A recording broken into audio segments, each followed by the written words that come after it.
Assalamualaikum warahmatullahi wabarakatuh. Waalaikumsalam warahmatullahi wabarakatuh. Alhamdulillahirabbil alamin. Wassalatu wassalamu ala asyrafil anbiya'i wal mursalin Sayyidina Maulana Muhammadin wa ala alihi wa sahbihi wa man tabi'ahu bi ihsan ila yaumiddin, amma ba'du. Para jamaah yang dimuliakan Allah Subhanahu wa taala, pada kesempatan ini akan disampaikan materi tentang hikam yang mana pada saat ini kita membicarakan satu bab baru, yaitu tentang sholat. Sebagaimana kita ketahui bahwa sholat itu merupakan rukun Islam, yang mana kalau yang namanya rukun Islam yang sudah sepakati tentang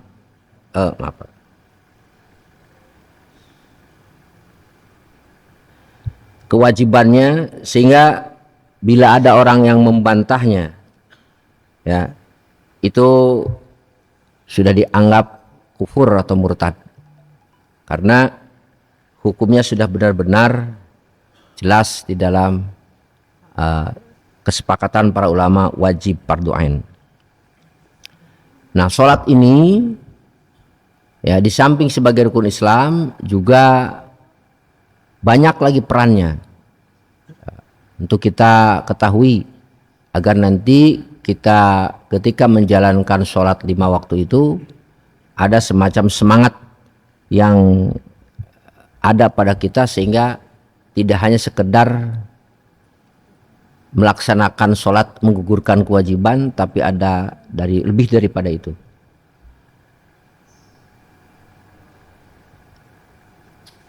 Bismillahirrahmanirrahim. As-salatu tuhratun lil qulub min addaz dzunub wastiftahun li babil ghuyub. Syekh Ta'ala mengatakan bahwa sholat itu adalah pembersih hati, membersih jiwa raga kita, min adnasi dzunub, dari kotoran-kotoran dosa, wastiftahun, dan yang membukakan libabil ghuyub, untuk pintu kegaiban. Nah, di sini disebutkan tentang fadilah sholat. Kata beliau, sholat itu adalah pembersih. Untuk apa? Membersihkan diri kita dari dosa. Tentu perkataan ini tidak asal. Ada beberapa firman Allah yang menguraikan tentang fungsi sholat sebagai penghapus dosa. Di antaranya firman Allah surat Hud ayat 114. Innal hasanati yudhibnas sayiat. Sesungguhnya kebaikan-kebaikan itu adalah akan menghapuskan dosa ataupun kesalahan-kesalahan. Dzalika dzikrul dzakirin. Itulah peringatan bagi orang-orang yang ingat. Para hadirin rahimakumullah, ini ayat kalau diperhatikan dari asbab nuzulnya itu ada semacam historis tersendiri. Diceritakan dalam beberapa tafsir, ya, ada seorang sahabat, saat itu beliau melakukan sesuatu perbuatan yang tidak senonoh, ya, yaitu mencium perempuan. Ya. Nah, setelah sahabat itu mencium perempuan, ini dalam tafsir Jalalain yang saya temukan tentang asbab nuzulnya ini ayat. Laki-laki itu datang kepada Rasul, ya Rasulullah, waqa'tu. Aduh, aku telah melakukan kesalahan. Ya, diceritakan apa kesalahannya? Yaitu tadi telah mencium seorang perempuan. Apakah aku ini telah melakukan dosa dan dosa ini bisa dihapus. Ya, kalau tobat bagaimana caranya? Kalau harus membayar denda bagaimana caranya dan sebagainya. Pokoknya orang ini benar-benar datang kepada Rasul ingin minta pendapat sekaligus keputusan hukum yang terhadap kelakuan yang dilakukannya. Nah, Rasul kemudian ya setelah itu turunlah ayat ini, yaitu ayat wa aqimus sholata tarfayin nahar wa zulafam minal lail. Dirikanlah sholat tarfayin nahar di dua ujung siang, wa zulafam minal lail. Tarfayin nahar di sini subuh, zuhur, asar. Nahar tuh. Wa zulafam minal lail, dan sebagian dari malam yaitu maghrib dan isya. Ya. Kenapa? Innal hasanat yudhibna sayiat. Sesungguhnya kebaikan-kebaikan akan menghilangkan atau akan menghapus keburukan-keburukan. Nah, para hadirin rahimakumullah, dari ayat 114 surat Hud ini ada beberapa poin. Kesimpulan yang pertama adalah tentang perintah Allah untuk menunaikan sholat. Wa aqimis sholat. Nah, kemudian sholat ini ada waktunya. Ya, kalau mencari waktu zuhur jam sekian, asar jam sekian, maghrib, isya, subuh, kita tidak akan menemukan jadwal seperti ini. Ya, yang ada dalam Quran adalah kalimat torfayin nahar, dua ujung siang. Itu subuh, subuh kan awal siang. Nah, awal siang, dua ujung siang ini subuh, zuhur dan asar.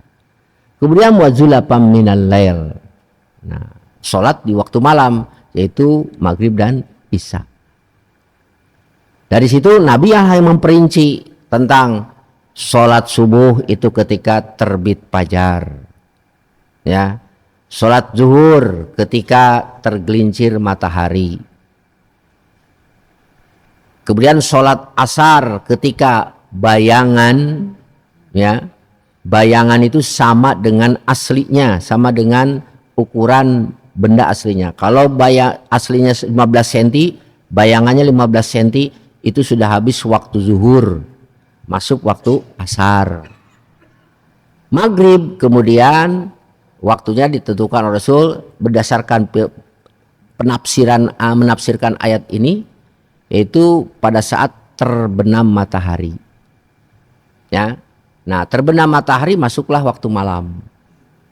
Kemudian waktu isya ketika ya matahari berada di bawah ufuk sekitar 18 derajat. Kalau dihitung-hitung waktu maghrib itu 72 menit. 72 menit itu adalah saatnya terbenam mega merah. Ya. Jadi saat terbenam mega merah sudah habis waktu maghrib, kemudian terbenam mega kuning, terakhir terbenam mega putih.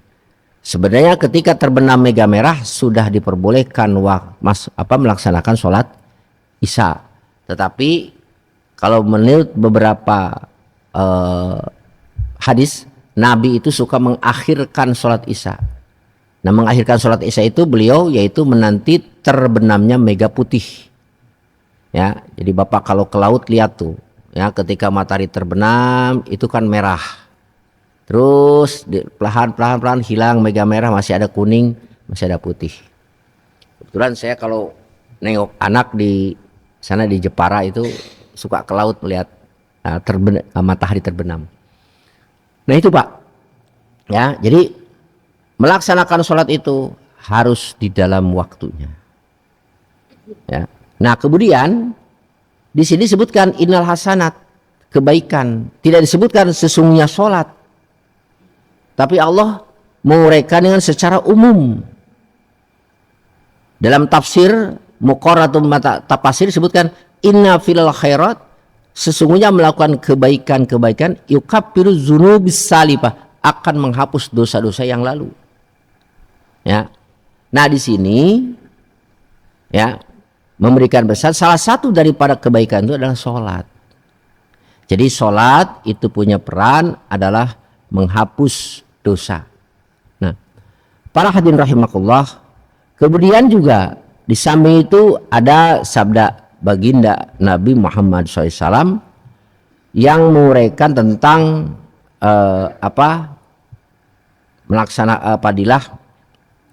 melaksanakan sholat.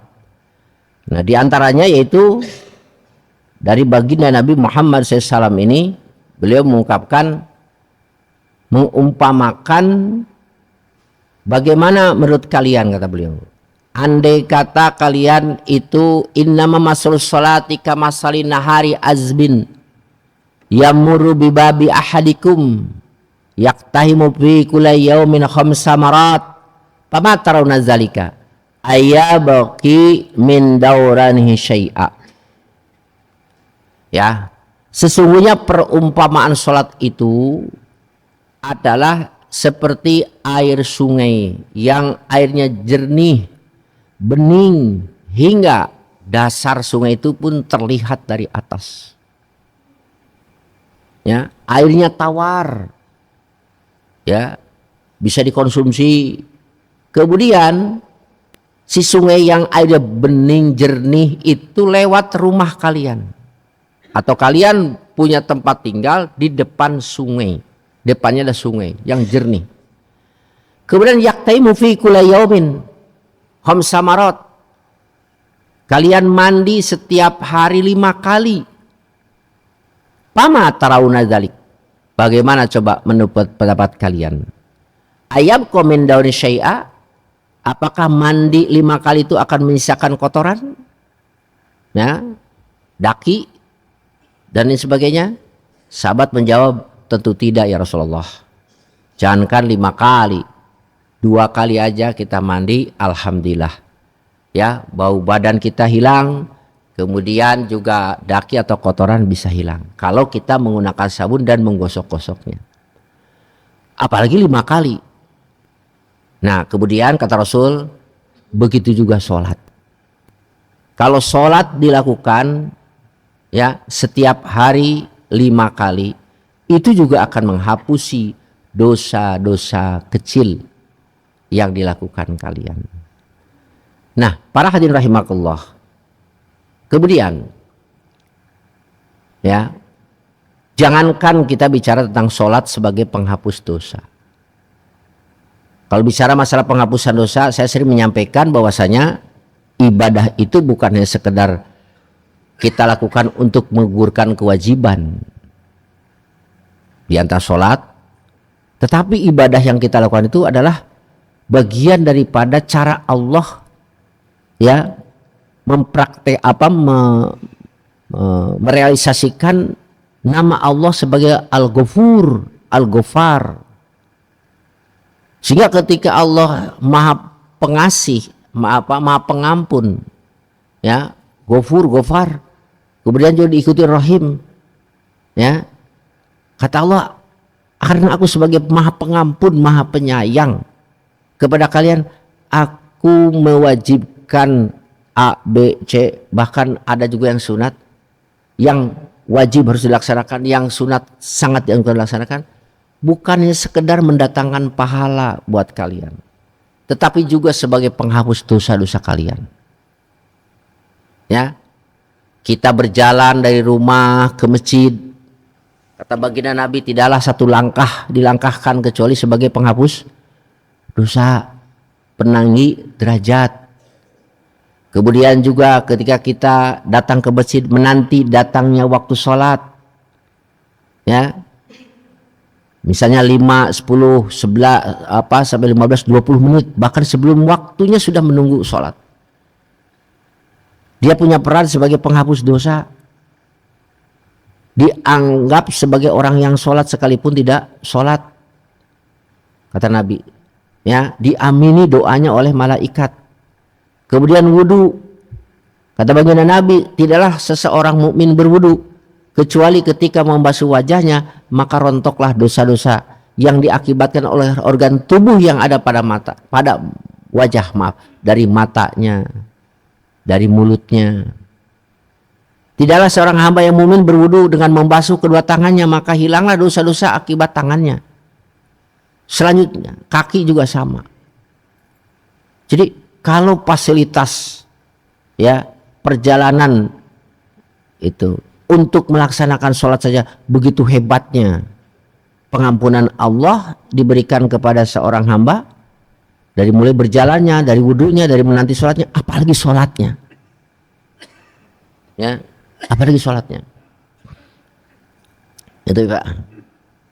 Nah, kemudian berikutnya adalah peran sholat ini dalam Ihkam dikatakan wastibtahi babil guyub. Sholat itu sebagai alat untuk dibukakannya pintu ya hubungan makhluk dengan Khalik, hubungan kita dengan Allah. Ya, jadi koneksitas hubungan kita dengan Allah diantaranya dengan sholat. Ya. Nah kemudian juga as-sholat mahalul munajat. Ini fungsi sholat berikutnya. Sholat itu sebagai tempat untuk munajat. Munajat itu boleh katakan curhat lah. Kalau kita kedatangan anak itu bicara di depan kita, "Pah, Mah, tolonglah Mah, saya butuh dengan suara yang memelas. Perannya ini, fungsinya ini, kalau diberikan ini terus saja. Oh iyalah, udahlah, nanti bulan depan ya, kalau sekarang belum ada." Nah, permintaan anak dengan memelas, dengan memungkakan alasannya, pentingnya ini yang dibeli, itulah salah satu daripada makna munajat. Begitu juga kita kepada Allah.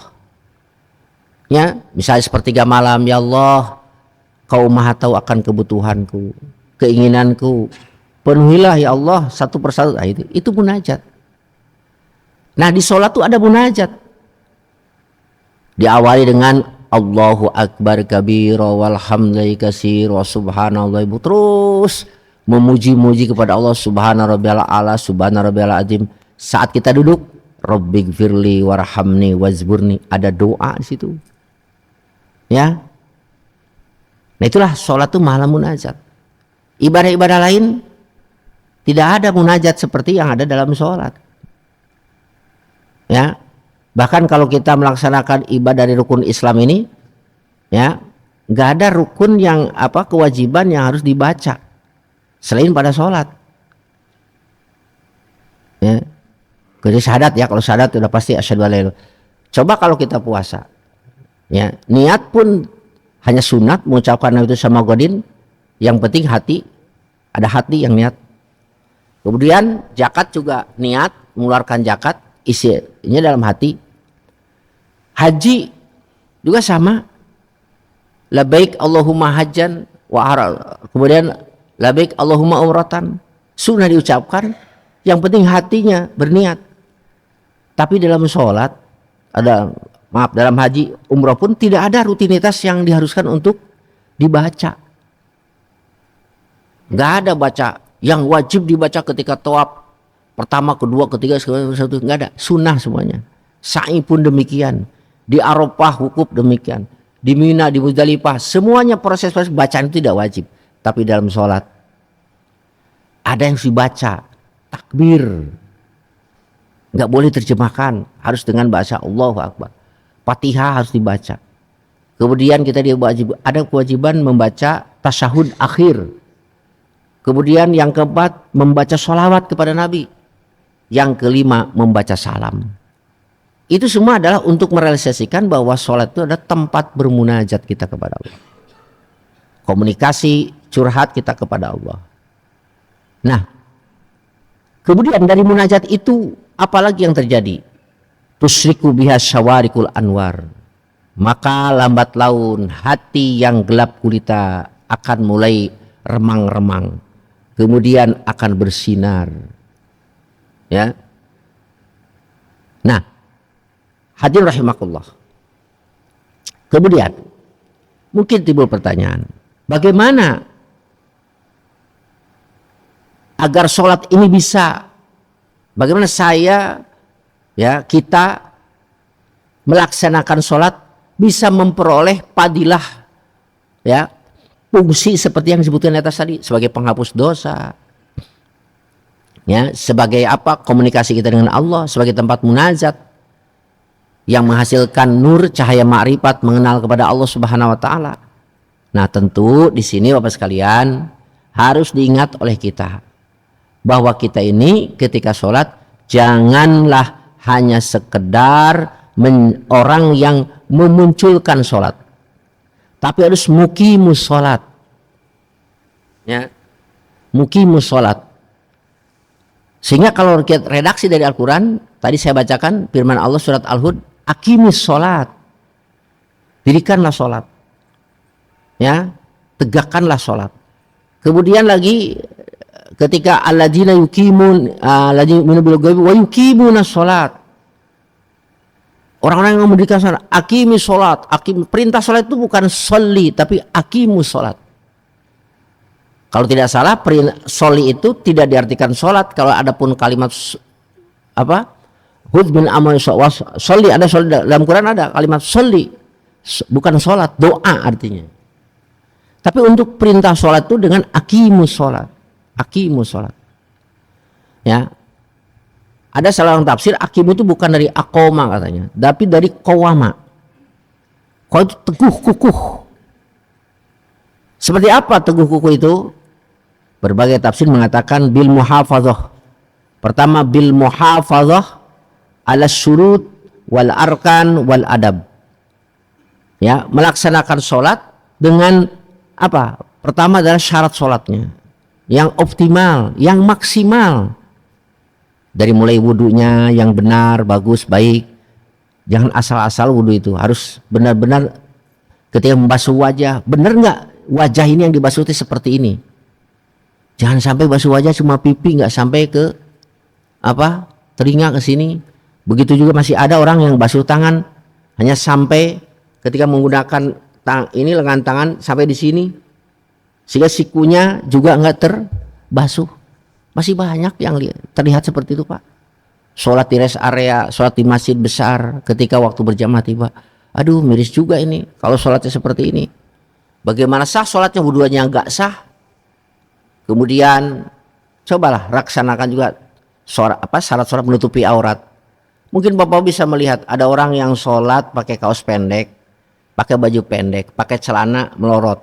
Ketika ruku udah kelihatan bokongnya, ketika sujud udah kelihatan apanya, ininya kan, belah-belahnya. Makanya itu ada baju itu tuh, ya.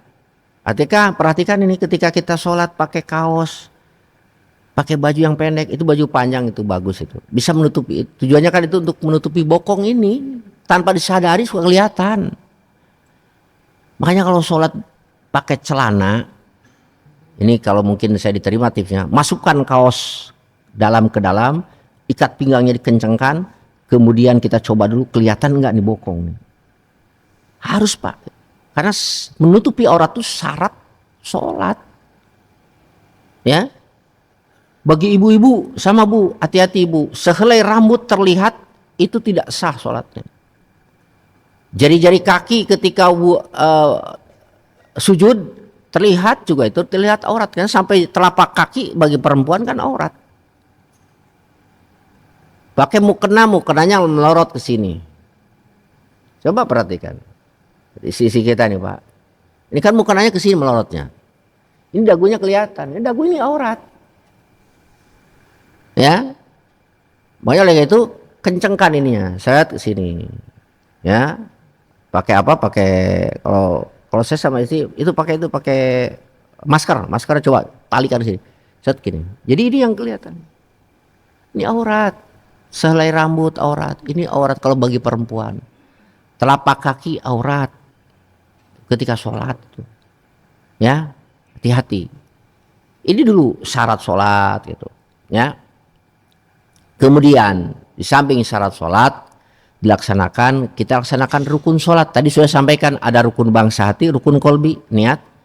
Ada rukun kauli yang diucapkan takbir, fatihah, kemudian tasyahud akhir, kemudian sholawat, salam, ada 5. Kemudian arkanul fi'li, rukun yang dilakukan, berdiri, ruku, i'tidal, sujud, duduk di antara dua sujud, dan sujud, Terus terakhir duduk ketika tasyahud akhir. Itu rukun sholat yang 13. Tidak hanya sekedar melaksanakan rukun sholat, dianjurkan pula oleh para ulama. Bahkan Imam Ahmad mengatakan wajib pula apa itu? Khusyuk di dalam sholat. Nah ini yang repot, yang berat juga bagi kita. Apakah khusyuk itu harus tidak ingat sama sekali? Bukan. Bukan khusyuk itu tidak ingat sama sekali. Kalau tidak ingat sama sekali nanti sholatnya juga nggak ketahuan berapa rakaat sholatnya. Saya dapat tip dari guru saya yang mengatakan kalau pengen sholat, salah satu cara untuk bisa khusyuk walaupun mungkin belum maksimal seperti khusyuknya sahabat Nabi ketika dipanah ya itu, terus jangan dicabut panahnya nanti ketika aku sholat karena nggak merasakan yang lain kecuali hanya sholat saja ya. Atau seperti Abdullah bin Umar ketika sholat dia tidak mengetahui ada kebakaran rumahnya ya. Kemudian ketika sholat dia tidak mengetahui ada burung yang hinggap di tubuhnya dan burung itu tetap aja ngikutin. Saking apa aja? Saking khusyuknya. Kita belum maksimal seperti itu. Minimal kata beliau guru saya ini, ketika kamu lah bilang sama saya ketika kamu sholat, ini karena nasihat kepada saya masih ingat terus. Ketika kamu sholat, cobalah yang dibaca itu kamu dengarkanlah. Usahakan terdengar. Allahu Akbar kabir walhamdulillah. Insya Allah dengan mendengar apa yang dibaca akan menemukan koneksi dengan hati kita. Sehingga disebutkan khusyuk itu sadar apa yang sedang dilakukan. Itu minimalnya. Ketika baca Fatihah, oh sadar saya sedang baca Fatihah. Syukur-syukur tahu artinya. Ya, ketika baca tasbih itu. Nah, para hadirin rahimakumullah, kemudian tidak situ aja adab sholat itu. Dah jangsu, sholatlah di awal waktu. Usahakan berjamaah. Itu bagian daripada aqimus sholat. Nah, kalau sholatnya sudah aqimus sholat, ya, maka peran-peran itu akan muncul tadi. Ya. Jadi kalau HP sekarang nggak nyambung, jangan nyalahin apa? Dulu kepada operator ya tower sini, coba lihat dulu HP-nya ada pulsanya nggak, ada kuotanya nggak. Oke, ada kuotanya, ini aplikasinya error atau tidak gitu. Nah, jadi oleh karena itulah ya jangan mungkin ada ini sholatnya bagaimana ya, introspeksi kepada sholat kita. Ayo perbaiki sholat kita, maka sholat itu akan memberi dampak yang sangat luar biasa. Para hadirin rahimakumullah. Nah, itu ya. Jadi setelah itu baru sholat akan berperan. Makanya sholat itu, ya, ketika sholat itu punya peran seperti itu, Pak. Sahabat-sahabat Nabi itu ketika mendengar sholat, nah, berkumandang adzan tuh, wah, mereka itu bergemuruh, hatinya bergejolak, bahkan ada yang menangis, ya, ada yang sukacita. Menangisnya menangis sukacita. Kenapa? Menangis sukacita karena mereka akan bertemu, akan berhubungan, berkoneksi dengan Allah. Ya, seorang pemuda-pemudi yang sedang pacaran ketika telepon, nanti ketemu ya jam sekian ya. Waduh, senangnya itu luar biasa. Dihitung waktu, wah 2 jam lagi. Oh 3 jam. Terus 15 menit, nah datang waktunya. Senangnya luar biasa. Lebih senangnya para orang-orang yang khusyuk itu daripada pertemuan seorang kekasih dengan sedang dimadu cinta pada waktu yang perjanjikan. Ya, kata mereka lebih nikmat daripada malam pertama seorang pengantin. Ya, nah itu Pak. Kalau kita sholatnya diawali dari tadi awal dengan adabnya, dengan syaratnya, dengan rukunnya, dengan hal yang disunahkannya. Nah, para hadirin rahimakumullah. Kalau sholat sudah seperti itu, maka sholat akan menjadi sebagaimana sering kita dengar, inna sholata tanha anil fahsya'i wal munkar. Bukan hanya sebagai penghapus dosa, bukan hanya sebagai A, B, C, D tadi yang saya sebutkan, tapi juga akan mencegah perbuatan keji dan munkar. Maka ketika sholat itu dilakukan dengan adab tadi, sholat itu akan punya peran. Perannya yang paling sangat penting adalah mencegah perbuatan keji dan munkar. Orang itu akan terkontrol, orang itu akan berada dalam pengawasan. Artinya hatinya akan dijaga oleh Allah. Jangankan berbuat berkeinginan untuk maksiat aja tidak. Jangankan untuk berbuat maksiat, berkeinginan maksiat saya tidak ada. Allah akan lindungi matanya, Allah akan lindungi telinganya, Allah akan melindungi tangannya dan kakinya dari apa? Dari hal-hal yang dilarang olehnya. Ya, tidak hanya saja, tapi juga kemungkaran akan tercegah oleh sholatnya. Makanya ya gitu. Ketika ada orang bertanya, Pak Ustadz gimana sih katanya? Ada orang tuh sholat tapi masih aja melakukan fahsya mungkar. Atau boleh katakanlah STMJ, sholat terus maksiat jalan. Ya, koruptor terus. Ya katanya tuh yang suka ada orang yang umroh setahun 2 kali, ternyata dia bandar judi online gitu. Haji, itu kemudian sholat juga. Jangan nyalahin sholatnya, firman Allahnya maaf. Yang tadi inna sholata tanha basa. Yakin benar bahwa sholat itu akan mencegah perbuatan keji dan munkar. Tapi sholatnya yang harus berkualitas. Sholatnya yang berbobot, baru itu akan menjadi penghapus. Ya, ya kalau kita mau menyapu lantai yang kotor, kalau sapunya kotor gimana? Ya, bukan tambah apa? Bukan tambah bersih, maka tambah kotor. Nah begitu juga dengan sholatnya. Makanya sholat itu jangan sekedar menggugurkan kewajiban. Ya, yang penting mah dosa, yang penting melaksanakan. Tidak hanya itu saja. Tapi sholatlah sebagai bentuk penghambaan diri kita kepada Allah. Mau berhubungan kita dengan Allah. Ya, itu. Nanti maka sholat itu akan berperan. Ya itu dapat diperhatikan. Karena ada beberapa hadis nih. Ya. Kata Nabi Abu Bakar itu huddisat annal mu'min idza tawaddu li sholat taba'ada anhu syaitan. Perbuatan keji dan munkar kan berawal dari nafsu, juga didorong oleh setan. Nah, ketika seorang mukmin wudu untuk melaksanakan sholat ya, setan itu mungkir. Ya. Halpan minum karena takut. Kenapa takut? Karena dia akan bersiap-siap untuk berhadapan dengan Malikil Mulk, Rajaning Raja, Allah Subhanahu wa taala. Faidza kabbara hujiba anu iblis. Kemudian ketika orang mukmin itu sholat diawali dengan takbir Allahu Akbar, maka si iblis termasuk konco-konconya setan itu langsung terkurung, tidak bisa untuk menggodanya. Kalau takbirnya benar, ya Allah Akbar. Ada kan takbir asal-asalan itu ya. Ya. Nah kemudian wajhul jabbar wajhul karim. Fa idza qala Allahu Akbar ittala al malak ala qalbi. Ketika seorang hamba mengucapkan Allahu Akbar, maka malaikat itu menoleh kepada hatinya. Apabila di hati itu tidak ada yang akbar kecuali hanya Allah, maka ini bukan Malik ya, malaikat itu akan berkata, "Shaddaqta Allahu Akbar biqalbika." Benar, Allah Maha Besar di dalam hatimu. Maka saat itulah mulailah menyala. Ya. Itu hati diterangi, koneksi mulai berjalan. Nah itu Pak. Tetapi kalau sholatnya tidak seperti itu, kata Nabi, janganlah sholat seperti ayam mematuk makanan. 2 menit selesai. Ada yang 1 menit setengah malah, 1 menit juga ada. Wah, ya aduh cepet banget. Ya, makanya tidak menghasilkan tanha anil fasai wal munkar. Jadi oleh itu saya mengajak mari kita sama-sama. Saya juga belum sempurna, perbaiki sholat kita.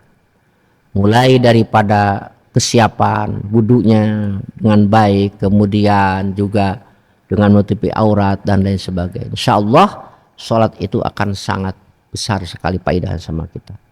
Sehingga ketika orang sholatnya itu sudah tahapan muqimus sholat, ya, dia akan melaksanakan sholat, dia akan merasa rindu terus untuk melaksanakan sholat.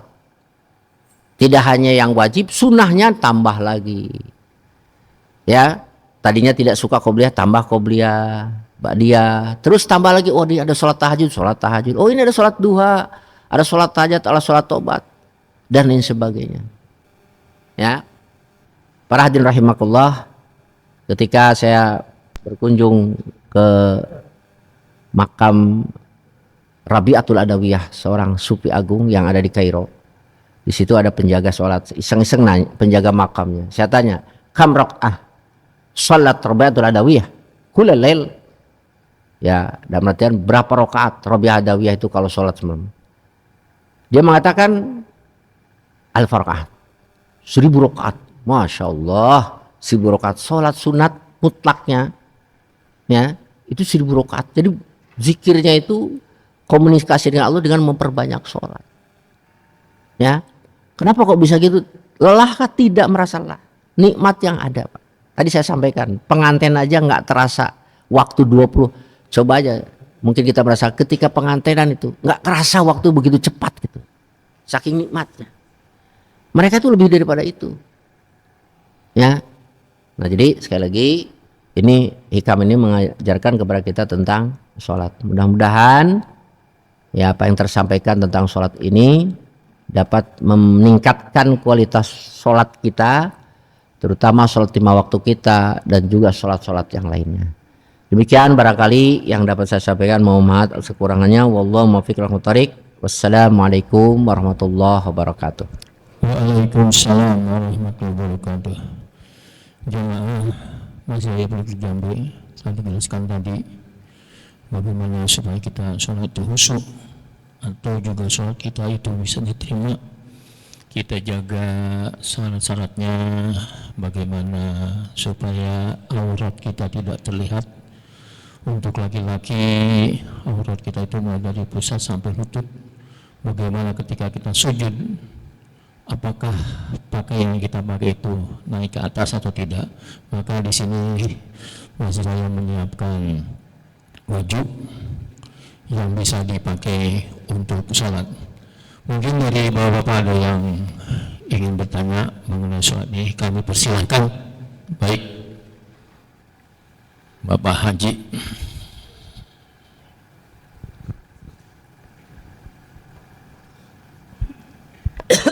Assalamualaikum warahmatullahi wabarakatuh. Waalaikumsalam. Pak Ustadz, karena tadi menyinggung masalah husu, ini saya paling senang benar nih kalau udah ngomongin husu nih. Karena begini Tat, paling nggak Ustadz lah. Ini saya pribadi nih, yang namanya husu tuh kadang-kadang ya mungkin dari kecil saya belum pernah husu tuh sampai sekarang jadi 60 tahun jadi orang Islam tuh. Jadi karena begini Tat, itu yang di dalam diri kita tuh ada entah namanya hati, entah namanya apa gitu ya. Itu kalau udah jalan jauh, kalau udah ngobrol ngecebrek nggak jelas gitu. Contohnya nih, begitu takbir imamnya lama gitu. Nah itu yang susah dicang-cang tuh Tat. Jadi begitu takbir, waduh, air belum dimatiin, tuh udah lari ke rumah. Ntar kadang-kadang itu nyangcang itunya tuh Ustadz, yang Allah ya Rabbi. Dan saya pun tanya gini, ya Ustadz sih barangkali ngerti bahasa Arab gitu ya. Jadi begitu imamnya bacanya panjang, Ustadz ngerti. Nah kalau saya begitu imamnya panjang, ngapain itu ngapain tuh kita tuh? Si itunya itu. Ya. Itu suruh ngapain? Apakah terus ngobrol ya tuh lama nih gitu. Bacanya nggak enak nih. Itu paling nggak Ustadz ya taruhlah yang di bawah Ustadz dah. Kalau Ustadz mengerti bahasa Arab, ini saya nih yang kagak ngerti bahasa Arab nih, akhirnya ngecebrok tuh lama. Betul Ustadz. Makasih Ustadz. Assalamualaikum warahmatullahi wabarakatuh. Memang itu kadang-kadang Pak. Makanya belajar. Dari sinilah. Maka penting sekali. Pertama ya, mungkin tadi karena imamnya panjang, jadi kita ngalir ngidul kemana-kemari itu. Makanya Nabi menganjurkan dalam hadis, idza amma ahadukum falyukhaffif. Jika kalian menjadi imam, ringankanlah. Ya, ringankan, pendekkan berarti bacaannya. Ya, rahasianya apa? Hikmahnya ya di antara itu. Jangan sampai si makmumnya, jadi makmum itu kita baca surat yang pendek, ya.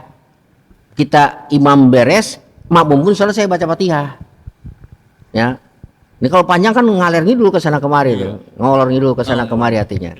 Nah, itu salah satunya. Bagaimana kalau terjadi seperti itu imamnya? Nggak usah kelamaan lu itu tentu enggak, itu sebagai sholat jadi batal.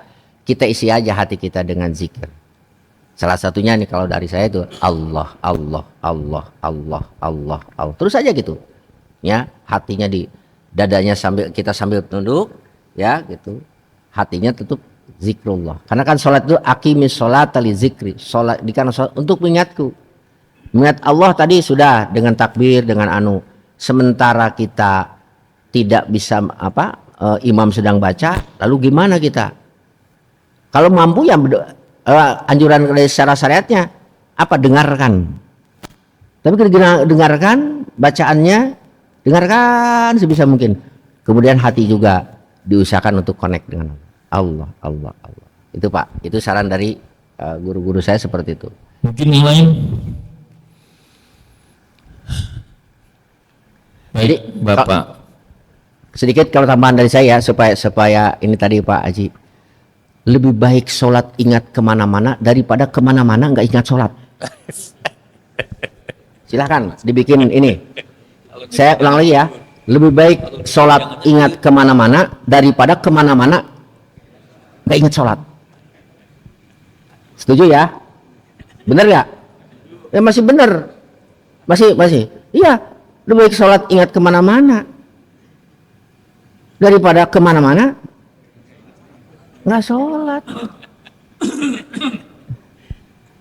Ayo mangga Pak. Assalamualaikum warahmatullahi wabarakatuh. Ustadz, ini mungkin ada kaitannya tapi di luar konteks. Pandangan liberal, Ustadz. Tadi disampaikan aqimis sholata liduluki syamsi ila wasaqil laili wa qur'anal fajr dan seterusnya. Kemudian di ayat yang lain innalladzina amanu walladzina hadu wa nasara wa sabiina amana billahi wal yaumil akhir wa amila sholihan. Pandangan liberal berkata kalau sholat itu apalagi disebut zuhur, asar, isya, subuh itu enggak ada dalam Al-Qur'an. Adanya aqimis sholata liduluki syamsi ila wasaqil laili wa qur'anal fajr. Terus kemudian yang ayat yang kedua tadi hanya disampaikan wa amila sholihan, itu pasti akan dapat ganjaran dari Allah Subhanahu wa taala. Gimana Pak Ustadz pandangan seperti ini? Ini maaf, ini liberal. Ya, terima kasih. Assalamualaikum warahmatullahi wabarakatuh. Ya. Begini Pak ya, sedikit jadi memang ada 3 kata untuk memahami teks Quran ya. Kalau mengandalkan logika itu akan menjadi liberal. Kalau mengandalkan logika. Kalau hanya mengandalkan tekstual saja, teks ya. Itu hanya tertuju pada teksnya begini, itu akan menjadi apa? Akan menjadi brutal. Kalau orang memahami Quran secara teks tanpa tafsir, tanpa perbandingan dengan yang lainnya. Ya. Makanya Quran itu harus didampingi dengan, kalau tafsir itu berdasarkan hadis. Ya, kalau hadis Nabi ini menafsirkan Al-Quran. Seperti tadi saya sampaikan. Kalau memang melihat dari Al-Quran nggak ada perintah sholat zuhur. Tapi kan tadi sampaikan saya aqimis sholata torpayin nahar wa zulafam minal lail, itu ayat tadi yang Bapak saya sampaikan itu berhubungan tentang waktu sholat. Cuma diterjemahkan oleh Nabi sholat itu tadi ya ketika matahari ini, ketika matahari terbit, ketika itu penjelasan daripada zulafan lain-lain tadi supaya tentu. Karena kan kalau secara umum kan tadi ujung 2 ujung siang. Nah, kapan 2 ujung siang itu? Masih global Pak ya. Nabi yang menjelaskan ketika idza tolat terbit fajar gitu. Yang disebut dengan awal siang. Akhir siang ini tuh kapan? Ghurubus syamsi, terbenam matahari. Ya, itu penjelasannya. Jadi karena itu penting bahwa ayat Al-Qur'an itu ya jangan dipahami secara apa? Secara tekstual. Jangan juga secara akal. Coba aja nih, saya juga pernah dengar Pak. Ada dosen di PAI. Dosen PAI, nggak tahu sudah keluar. Enggak ada. Orang itu nggak sholat. Nggak sholat. Pak dosen. Dasarnya tadi inna sholata tanha anil fahsya'i. Saya kan tidak berbuat fahsya munkar. Saya tidak zina, tidak judi, tidak mabuk, ngapain sholat? Kan sholat itu mencegah perbuatan. Kalau sudah tidak berbuat mungkar, ya ngapain sholat? Itu kan, itu berarti itu. Padahal dia tidak sadar. Tidak sholat itu adalah kemungkaran. Tidak sholat itu adalah kemungkaran. Nah, oleh karena itu jangan ikuti Pak, yang liberal itu. Ya. Nah, seperti konteks tadi mengatakan, ya. Itu Pak barangkali kalau saya bisa diterima pandangan saya. Mungkin dari ibu-ibu ada yang ingin bertanya Bu. Kami persilakan mengenai sholat. Selembar sehelai rambut yang terlihat akan menggugurkan. Kami persilakan dari ibu-ibu ada yang ingin bertanya. Bapak yang di sebelah kanan, kami persilakan Pak. Masih ada waktu. Baik Pak Ustadz, kalau tidak ada yang bertanya, saya ingin bertanya.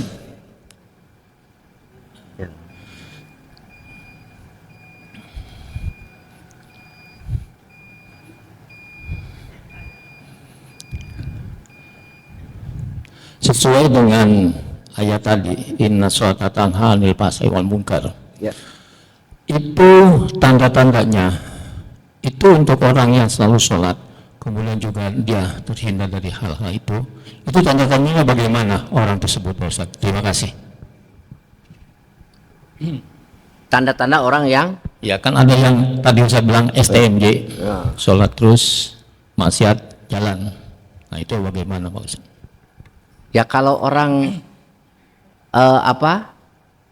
sholatnya benar, bisa terlihat secara zahir batinnya dia itu dipandang oleh seseorang, ini orang rajin sholat, alhamdulillah kelihatannya itu ya.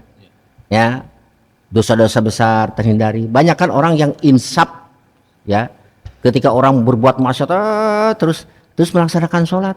Setelah sholat perlahan-lahan, walaupun tidak secara signifikan, yang selama ini dia lakukan kejahatan, selama ini kita lakukan oleh dia berkurang, bahkan sudah berhenti total sama sekali. Ya, itu salah satu indikasi bahwa sholatnya itu sudah hakimus sholat. Nah oleh karena itulah, maka sebagai introspeksi kepada diri kita juga, ketika kita sholat ini masih lisan kesana kemari nggak karuan gitu ya, mata juga nggak karuan, ini perlu dikoreksi sholat kita ya. Jadi sekali lagi intinya mari sama-sama kita laksanakan sholat itu seoptimal mungkin, maksimal mungkin, agar kita ini tambah lebih baik lagi dengan sholat tersebut. Amin. Nah, sudah pasti sholat tanha 'anil fahsya'i wal munkar. Amin. Cukup barangkali Pak.